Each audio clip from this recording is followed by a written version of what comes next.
Indians said we are jealous of them. They said we are jealous of them. I was just wondering because, according to the video, he said, "Oh, you people are jealous of Indians because they are good with text, they are good with this, they are good with that, they are more in the engineering industry, blah, blah, blah." And I was asking myself some question. I was like, so that is all the reasons that you have literally gathered and make it look like, oh, we are jealous.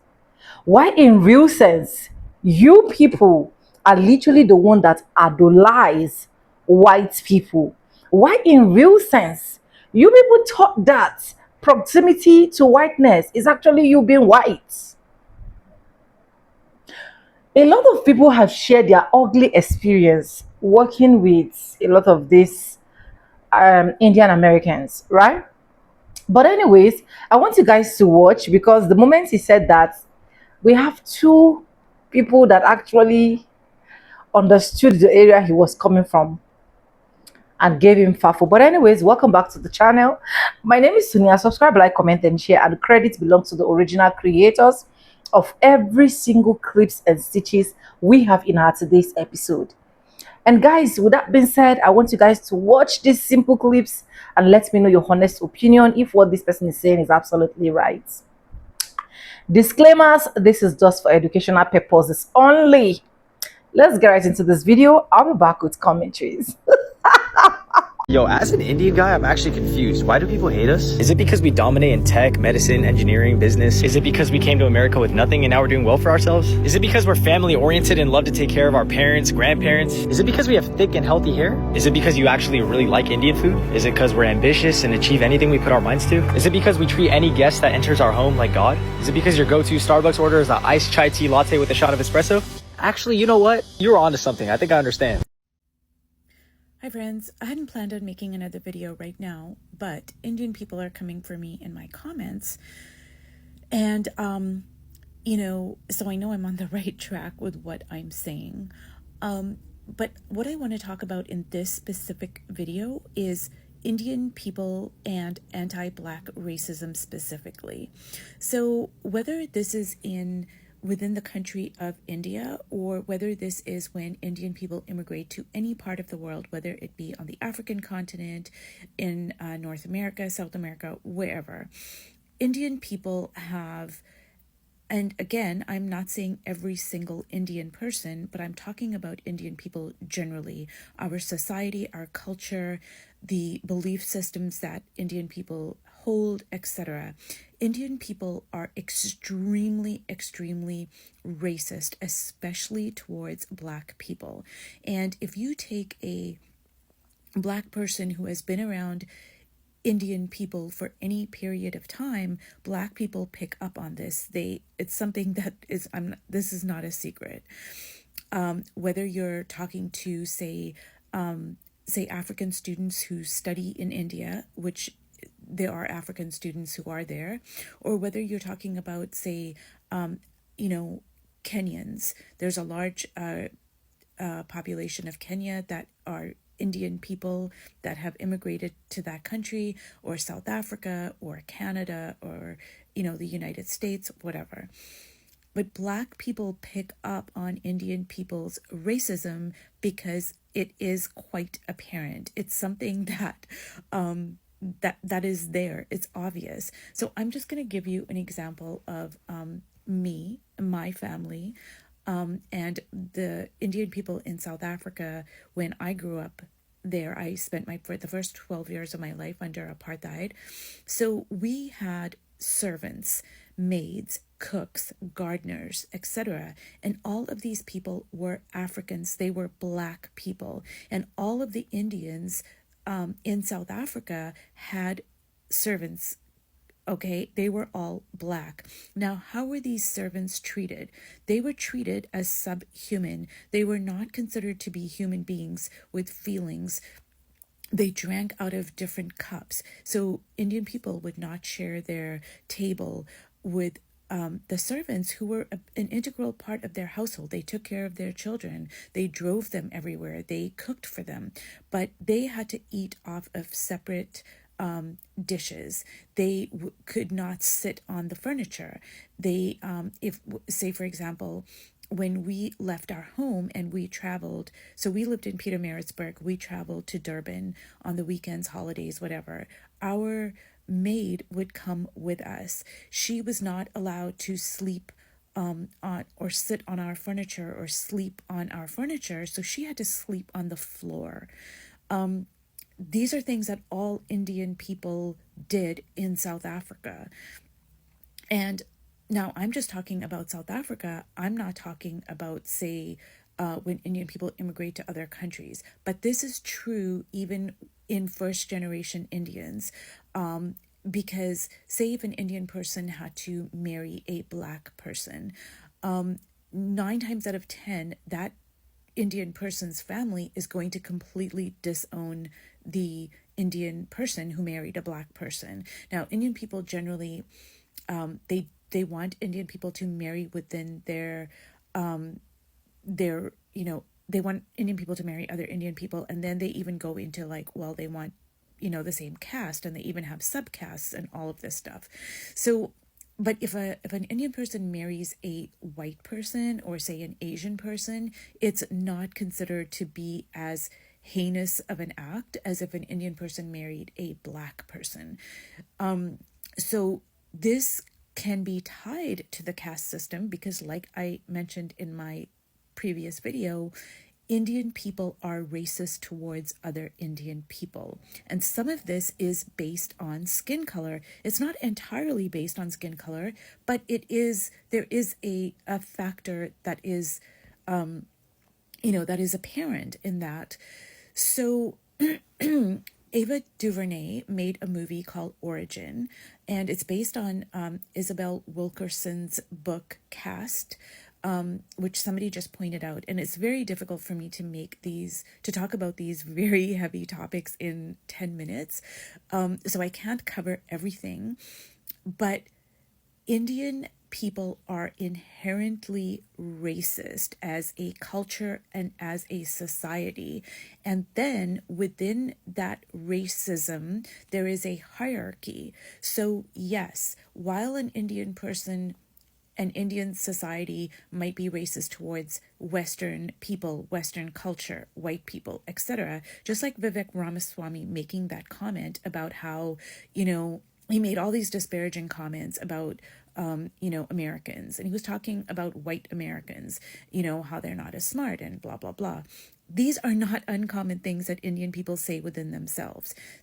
I have been privy to these conversations in whether it's, say a friend situation or families or extended families or just in my Indian community. These are very common beliefs that most all Indian people will espouse. They will say things like, well, white people have no culture. Their food is horrible. They just go on and on and on. But when it comes to black people specifically, Indian people have extremely racist views about black people. And it doesn't matter how nice this black person is, how educated they might be. None of those things matter. And that's why I say that a lot of Indian people, they align themselves with a very far right-wing kind of Trump ideology. So you might take somebody from, say, America who is a Trumpster, and they espouse all these very racist views. And you could take an Indian person, and in many respects, those views are going to align because Indian people generally tend to hold very racist views. It goes back to the caste system, yes, but it also ties into other aspects because, as I pointed out before, you know, there are the so-called untouchables in India, and Indian people are racist towards them as well. So this is all a very, these are complicated things, and I'm just trying to do my best to share these ideas, because we are in terrible times right now in the United States and in the world generally. So yeah, so I guess Indian people, if you guys want to come for me, come for me. I am not saying anything that's untrue. This is the truth, and I think it's kind of an open secret. Hi guys. So I've been reading through some of my comments from the video I made about anti-Black racism specifically within the Indian community. It still remains one of my most watched video. I'm new to TikTok, so I only just started my channel, and I've been getting a lot of comments that are similar to the one that you see on the screen. Now, this comment says, I'm really tired. We Blacks are hated everywhere, and we're just tired. And I just really felt the weariness of that comment. I really just felt it. And I received a lot of comments like this that were some variation of it. So I just want to first of all acknowledge that racism does place a very heavy weight on people's lives, on their minds, their hearts, their psyches. And, depending on what kind of racism it is, it can really destroy so much of a person's spirit. So when I made that video, it was not with the intention of adding more weight to the burden of race and racism and hate in this world. I made that video within the context of why do so many Indian people support Trump?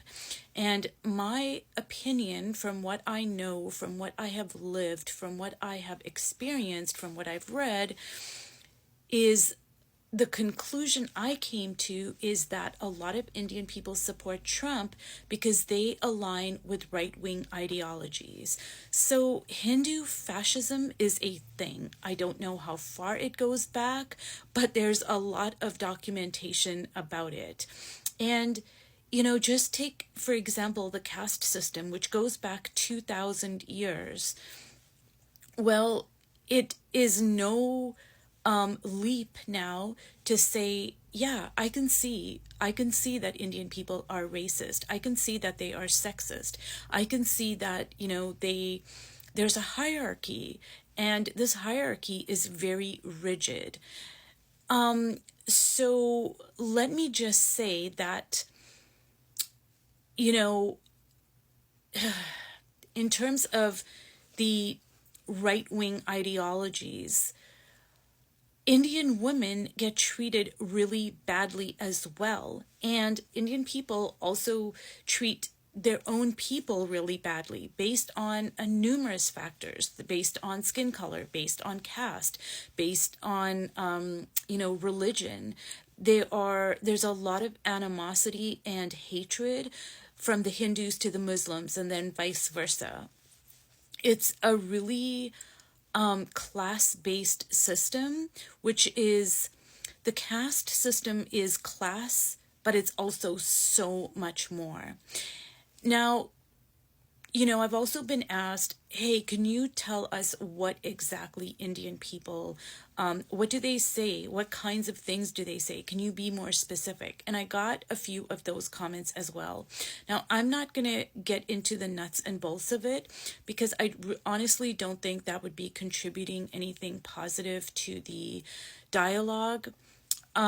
It's just like, if somebody is racist towards me, because I've experienced a lot of racism, I've experienced even more sexism, starting from within my own family, because girls and women in Indian culture are treated abhorrently. They are treated as, in a lot of instances, less than the value of a cow. Sad to say, but it's true. So when people hold these views towards me, it's not really going to help me to know what exactly they are saying. All I need to know is that they are operating from a space of lack and fear, and it says more about them than it does about me. Now, there is an interview that Toni Morrison, the great, brilliant Toni Morrison, gave with Charlie Rose, I believe. And he was, asking her these questions about race and racism, etc. And she so eloquently stated, if somebody else has to have me on my knees so that they can feel big and tall and strong, so that they can feel good about themselves, well, then that's a problem that they need to solve. She said, take me out of the equation. Like, just remove me out of that equation. That's something that you need to deal with. Like that, the person who is being racist. That's a problem that they need to deal with. It's not her problem to deal with.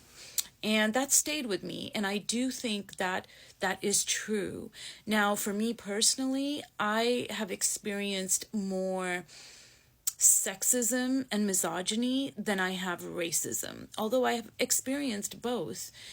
And I find that the best way to navigate it is to come to the understanding that these beliefs are fueled from a sense of lack and disempowerment in the person holding those beliefs. It's no reflection on me at all, which doesn't mean I'm going to tolerate bad behavior. It just means that I'm not going to take their burden onto myself. I'm not going to take their burden of racism and sexism onto me. And,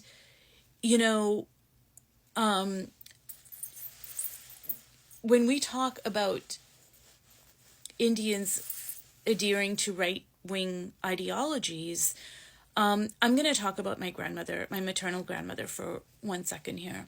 So, we grew up in South Africa, so she was pulled out of school at a very young age. Like, it might have been like standard 2 or standard 3. So for North Americans, that would be grade 3, grade 4, around that age. She was not educated very much at all, because in my lineage, it was believed that for girls to go to school, that would be, it's a waste of time. She got married at the age of 15. So why would she need to go to school? She was pulled out and she was taught how to, I don't know, do whatever it was she was taught how to do. So, it doesn't matter that she didn't read the Vedas and the Upanishads and she knew nothing about Manu's laws. But I could see in my lineage, I can see now that all of those things were operating, Manu's laws were operating in my grandmother's life, in my great-grandmother's life, because it was passed down through belief system rather than formal education. Like, nobody taught her about the caste system. It's an inherent belief that, you're just indoctrinated with this belief from the time you are, you're a child. And then you go on and it just gets passed down through the generations. So getting back to this comment and comments like this, it was not my intention to add to the weight of racism. It was not meant to be a microaggression or to fuel any type of racial animosity. It was to shine a light on a specific issue that I was talking about, which is, why do so many Indian people support Trump? And it's because they align with his right-wing ideologies. So yeah, I hope that clears some of this up, and thanks for watching. Anyways, welcome back, guys, and thank you so much for watching to this point. One thing I've always understood about people right now is that they don't identify their problem. They don't identify what is really the cause that a lot of people are talking about this. For me, I feel like if someone is always complaining about me doing a specific thing, always complaining east, west, north, and south, the first thing I should do for myself is to be able to sit down, to understand why this person is really complaining, understand the depth of this person's complaint, and knowing how to fix myself, knowing how to make sure that that same thing that this person is always complaining over and over again is what I will try my possible best to shy away from if I know that I am wrong. Do you get? Then, if I know that I am not wrong, I'll probably just come address the issue. But most people, they don't do that. The only thing they love to do is to always make sure they are on the right side. You understand? Take for example, most of these Indians, go and watch their videos on TikTok. You will understand that these people are really unapologetic. Like, they don't care about your feelings. They only want you to care about their feelings. And especially the Indian Americans that are living in America. Sometimes I look at them and I wonder how literally has Black American been copied. In recent time, what people really talked about is the Hispanics, the Asians, the Latinos, and so on and so forth. But they don't see this part of this particular community. And honestly, this particular community are also among the community in America that are creating disasters when it comes to Black. A lot of them voted for what they're actually seeing right now. A lot of them voted for the orange man. Then, apart from that, you will see a lot of Black people sharing their experience either in workplaces, either in neighborhoods, either in schools, just name it, how these people literally treat Black people. These people literally treat Black people as if Black people are not even supposed to exist. And the funny part of it is they have Black Indians as well. They have Black Indians. There is a particular video I talked about it yesterday that circulated on the internet where you literally see this Indian man asking a Black American guy what he's doing in the neighborhood. Why is he in the neighborhood? The man was saying it with pride, telling his wife, "Go get me my phone. I need to call the cops. He's not supposed to be here. This is not his environment. I know every single person here." So telling the people that built the country what they are doing there. That is the level that some of them has gotten into. I'm not saying that they are not good Indians. Do not get me wrong. I'm not saying that there are not some that are not good. You will still see people testifying about their goodness. I can tell you for a fun fact, for someone that my sister has literally lived in India, I know what she actually passed through. I know what she literally went through. I know the discrimination. I know the segregation she actually went through before she had to relocate back. Because she's schooled there, she spent over 15 years of her life in India. But I can tell you, for that 15 years of her life in India, there is nothing to write home about. Do you get what I'm trying to say? And then she have to relocate back so that she can literally just fix her life in order. Because I don't want to explain so much. It's just a whole lot happening when they find a Black person in their community. I can tell you that for a fact, right? But like I said, I'm not saying that we don't have other people that are not good. Still, that same of my sister, she has literally still testified of some Indian people that are very good to her, that are very nice to her. Do you get? But just that out of 100, 70% of them, or 70 to 80% of them, do not vibe with Black people. Like, they prefer to give their honor, they prefer to love white folks, they prefer to attach themselves to white skinned people, work with white skinned people, do things with white skinned people compared to the Black skinned people. Forgetting that some of them, or most of them, are still Black skin. And where they're not mixing it up is, or where they're not coming to realize, is when they're now finding out that proximity to whiteness is not white. Because the moment the white folks started giving them some kind of weird attitude or displaying some kind of thing, they now be able to realize that, oh, I think we would have just attached ourselves with the Black community. But anyways, it is too late. As far as I'm concerned, what you should be looking out for, especially when you are in another man's country, is how to make peace. Do you get what I'm trying to say? And understanding the history, the culture, and everything behind that particular country. So, but to some, they really do not care, anyways. But I just hope we have more unity than all of these diaspora disasters that we've been having, to be honest. And I can tell you for a fact that 90% of the disaster is not coming from Black Americans. It's not coming from them. It is coming from from the other side. It is always coming from the other angle. If you think I'm joking, go into research, go watch videos, go study it. And I'm not here to sit down to tell you or sugarcoat it that Black Americans are 100% good. That's not what I'm here to say. There are some people that also have their own issues. Do you get? But I can tell you that out of 100, if you give Black Americans time, at least out of 100, 80 to 85% of them are nice people. All you need to do is just to understand the parts where they are coming from. Don't take their meekness for granted, and you will definitely not regret it. But anyways, let me know what you think about all of these videos that you've been able to watch. Credit belongs to the original creators of every single clips and stitches we have in our today's episode, and this is just for educational purpose, not to come here defame, sorry guys, not to come here defame anyone or ruffle on anyone's shoulder. And yes, with that being said, with no further ado, I do like I always say in my videos, I'm going to be saying bye, and I'll see you guys in my next one. For now, bye guys, I love you guys. Mwah.